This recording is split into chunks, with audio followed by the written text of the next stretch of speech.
श्री राम, जय श्री बालाजी महाराज।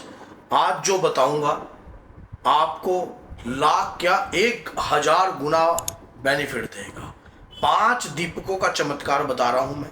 ये 5 दीपक अलग अलग दिन देने हैं और ये दीपक देने से आपके घर में एनर्जी भी बनी रहेगी, पितृ शक्ति भी बनी रहेगी, कुल शक्ति भी बनी रहेगी, कुल देवता की भी, कुल देवी की भी, और यहाँ तक कि आपके इष्ट की भी।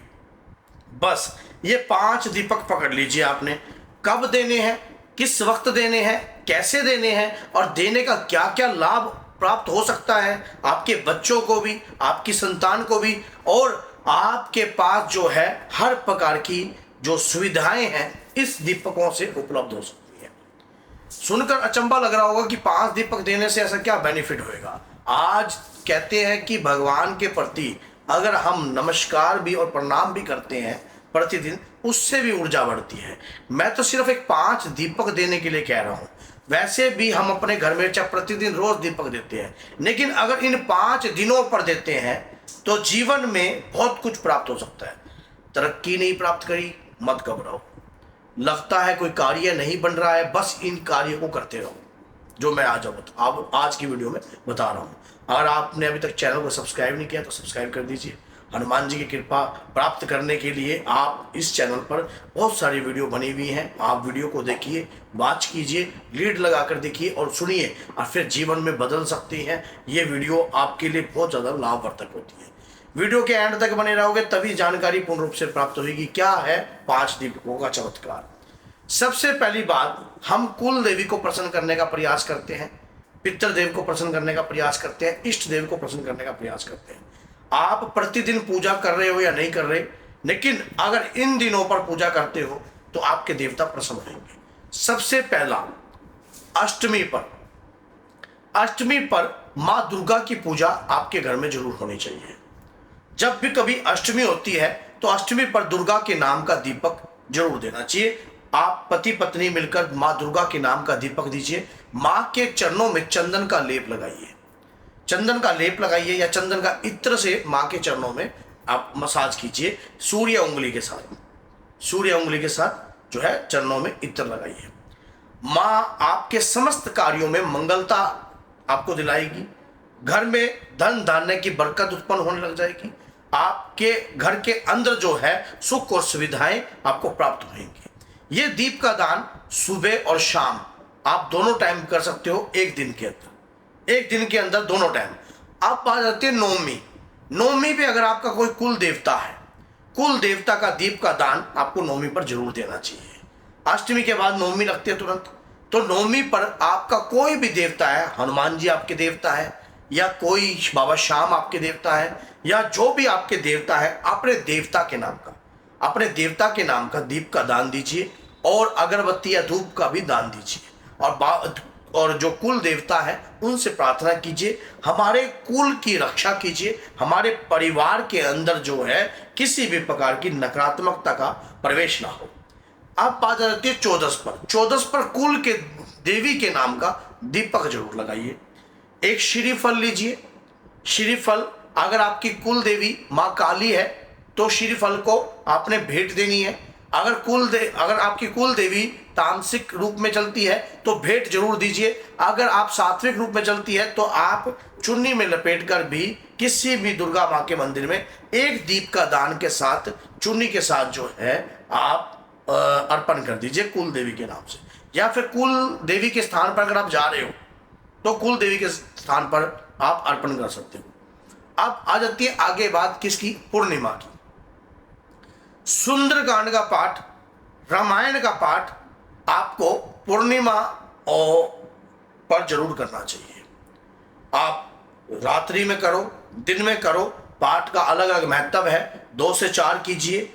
आपके घर के अंदर भूत प्रेत, डाकनी, शाकनी, तंत्र, अघोर, चंडी, काली विद्या, महीने में एक पूर्णिमा आती है। इस समय पर अगर आप ये कार्य करते हो तो ऊर्जा प्रदान होती है। फिर इसी दौरान आती है अमावस्या। कहते हैं पितरों को प्रसन्न करने का बहुत प्रयास हम करते हैं, तो दीप का दान पितरों के नाम का आपको अमावस्या पर जरूर देना चाहिए। देव पितरों के नाम का।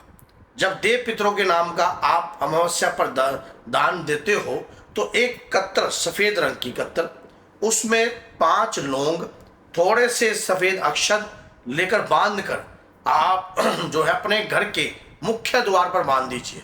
उसके बाद जब अमावस्या पूरे दिन चली जाए उसको खोलिए। उसके बाद जो है वही अक्षत और चावल जो है उसी दीप में डाल दीजिए। रात्रि को बांधिए, जैसे कल मत्स्य है तो आज रात्रि को बांधिए, पूरी रात हो गई, अगले दिन वही चावल खोलकर डाल दीजिए। आपके पितरों पर एक तो मलिनता नहीं चढ़ेगी, पितरों के ऊपर जो किसी भी प्रकार का तंत्र नहीं होगा। यहाँ तक कि अगर पितरों को बंधन में करने की कोई भी व्यक्ति प्रयास कर रहा होगा, चाहकर भी पितृ बंधन में नहीं हो सकते। अब इस दौरान अगर आप दीप का दान देते हो पितरों के नाम का, पितृ आपको आशीष प्रदान करते हैं, कृपा प्रदान करते हैं। मैंने जो इस वीडियो में बताने का प्रयास किया है, आप ध्यान से समझिए कि हमारे जो कुल की शक्तियां होती हैं, और आप पूर्णिमा पे अपने इष्ट देव के नाम का हवन भी कर सकते हो। जैसे आपने पूर्णिमा पे आपने हर पूर्णिमा पर हवन रख लिया कि मैं अपने हर पूर्णिमा पे, लेकिन अगर जो कार्य आपने बोला अपने मुख से, उस कार्य को आपको करना ही पड़ेगा। ये नहीं कि उस कार्य को आप बीच में ही छोड़ दो। और उन कार्यों को अगर आप बीच में छोड़ देते हो, इससे दिक्कत और तकलीफ जो है आपके ऊपर बढ़ती है घटने की बजाय। तो आपको उस दौरान जो है अपने पितरों के नाम का या जो भी आप कार्य कर रहे हो, जिस जिस प्रकार से मैंने आपको बताया है, उस प्रक्रियाओं से अगर आप कंटिन्यू करते हो तो आपके पितृ 101% जो है बलवान होते हैं। कुल देवी की कृपा प्राप्त होती है, कुल देवता की कृपा प्राप्त होती है, माँ दुर्गा की शरण प्राप्त होती है, और साथ में आपके घर के अंदर अगर कोई नकारात्मकता है वो आपको रोक नहीं पाती है, क्योंकि आपने विशेष दिनों पर कार्य करना शुरू कर दिया है। माना जाता है विशेष दिन होते हैं।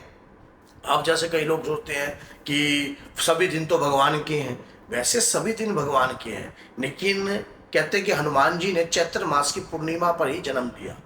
वो चाहते तो एकादशी पे भी ले सकते थे, अष्टमी पे भी ले सकते थे, पंचमी पे भी ले सकते थे, लेकिन पूर्णिमा पर क्यों लिया? समझ, किसी दिन चांद पूर्ण रूप से होता है, मानो एनर्जी होती है वातावरण के अंदर। तो ये जो समय है बहुत ऊर्जावान है। अब इसी दीपकों को, जैसे आप अंधेर अष्टमी है तो आप जो है माँ काली के नाम का भी दीप दे सकते हो।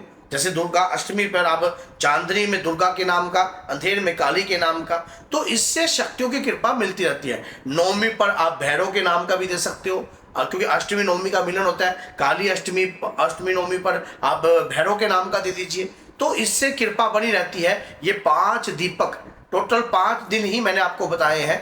आप दीप का दान जरूर दीजिए, क्योंकि दीप का दान देने से आपके घर के अंदर जो है हमेशा रोशनी प्रदान रहती है, देवता की रोशनी प्रदान रहती है, स्पिरिचुअल एनर्जी आपकी तरफ ब्रह्मांड से खींची आती है जब आप ऐसे दिनों पर दीप का दान देते हो। अगर ये वीडियो आपको अच्छी लगी है और लगता है कि इस वीडियो से सामने वाला व्यक्ति भी ज्ञान प्राप्त कर सकता है और अपने जीवन में खुशहाली ला सकता है, तो ये 5 दीपकों का दान आप भी दीजिए और सामने वाले को भी प्रेरित कीजिए। तो बोलिए जय सीताराम, जय माता दी।